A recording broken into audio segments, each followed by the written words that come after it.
Hi everyone, it's Adele from REEP. In this tutorial, we'll be looking at the Japanese festival of Hanami and making a beautiful cherry blossom wreath to celebrate in our homes. Let's get started. For this activity, you will need a printed copy of page 3 on A4 white card, a paper plate, green and pink tissue paper, glue, scissors and twine. Use your scissors to remove the inside of your paper plate so that the outer rim forms a ring. This will be the base of your wreath.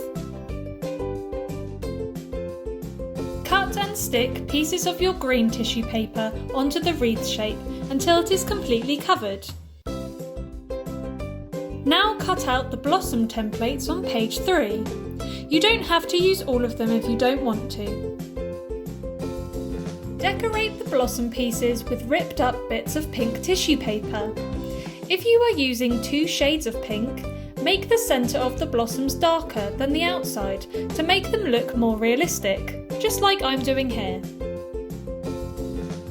You could print off another copy of page 3 and decorate even more pieces of blossom if you wanted to make your wreath fuller.